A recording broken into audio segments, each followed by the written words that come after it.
Welcome to this special deep dive. We're jumping right in today because Pondy Oxides and Chemicals Ltd, POCL, just dropped their Q1 FY26 results. We've got the financials, the press release, the investor deck, basically, the whole picture. Yeah, it's quite a bit to sift through, and our job today is to, unpack all of it, cut through the jargon and see what's really going on with this company, POCL, the ones who call themselves the urban miners. Exactly. We want to find those key insights from the quarter and connect them to where POCL sees itself going long term. It's a fascinating space, recycling metals and plastics. How are they managing record profits alongside some pretty ambitious environmental goals? Let's get into it. Okay, first impressions. The headline from their press release, it really jumps out. Record high quarterly revenue, EBITDA, PAT, and margins. That's for the quarter ending June 30th, 2025. Yeah, you can't miss that. So looking at the numbers, standalone revenue from operations hit 596 crore rupees for Q1 FY26. And the growth rates there are pretty striking. Absolutely. That's up 36% compared to the same quarter last year, year-on-year, and a solid 15% bump from the previous quarter. Consolidated revenue is also strong, up 35% year-on-year. It's like a really significant step up. More than just a little uptick, yeah. So let's talk profitability, because that headline mentioned records there too. Right. Standalone EBITDA, that's earnings before interest, taxes, depreciation, and amortization, it soared 82% year-on-year to 43 crore rupees. 82%. Wow. Yeah. And importantly, that pushed their EBITDA margin to 7.2%. That's up quite a bit from 5.4% last year and 5.3% last quarter. They actually called out hitting over 7% as a significant milestone in their release. Mm. What does that 7% mark really tell us about a company like this? Well, it signals strong operational efficiency, and maybe some pricing power too. Getting margins consistently over 7% suggests they're not just selling more, they're making more profit on each sale, managing costs well. Got it. And consolidated EBITDA showed similar strength. It did, up 78% year-on-year. Then there's profit after tax.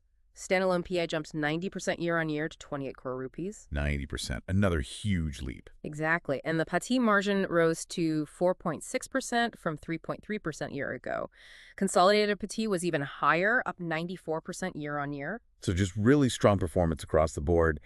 And for investors watching, the bottom line per share. Diluted earnings per share, the EPS, came in at 9 rupees 54 paise for the quarter. That's up 72% from 5 rupees 56 paise in Q1 last year. Okay, so the financials look great.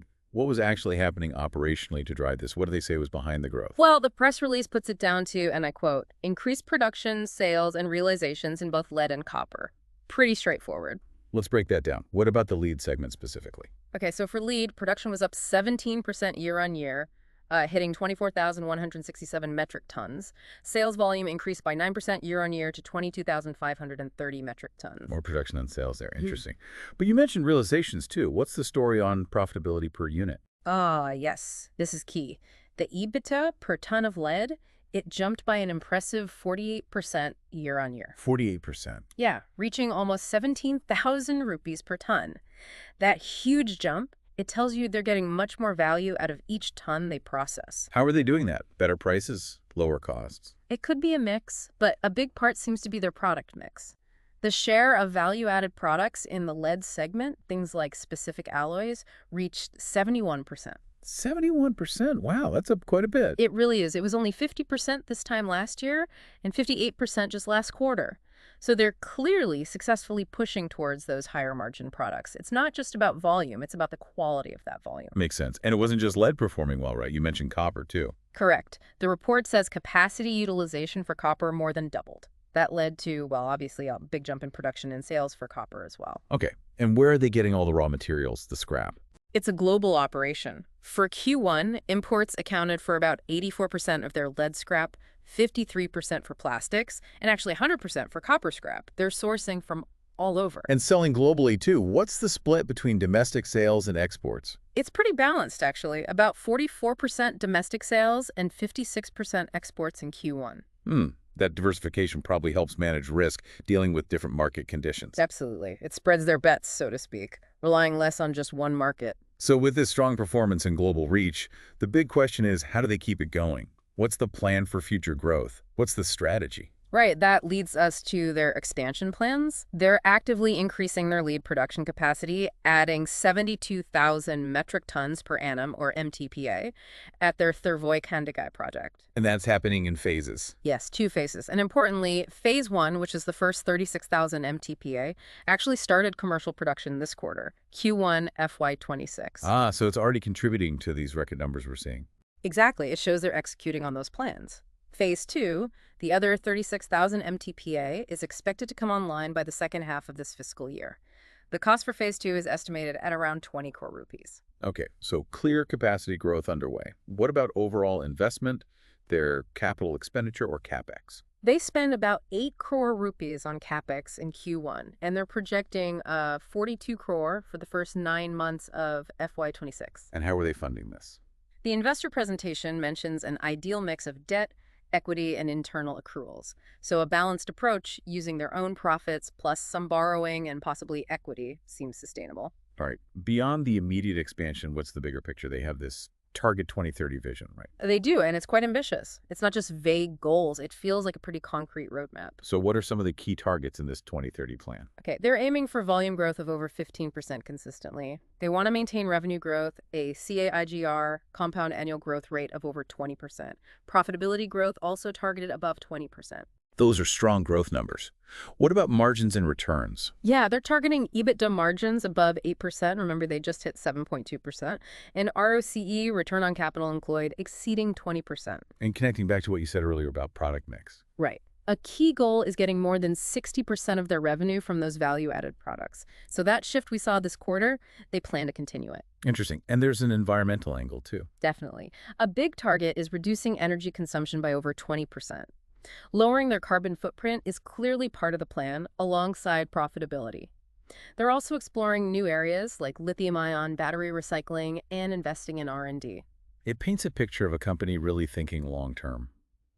The managing director, Mr. Ashish Bansal, sounded quite positive in the release. He did. He talked about the strong start to the year and being well on course for Target 2030. He highlighted their financial health, operational discipline, even the favorable regulatory environment, and their experienced team as foundations for growth. Okay, let's connect these results and plans back to the company itself.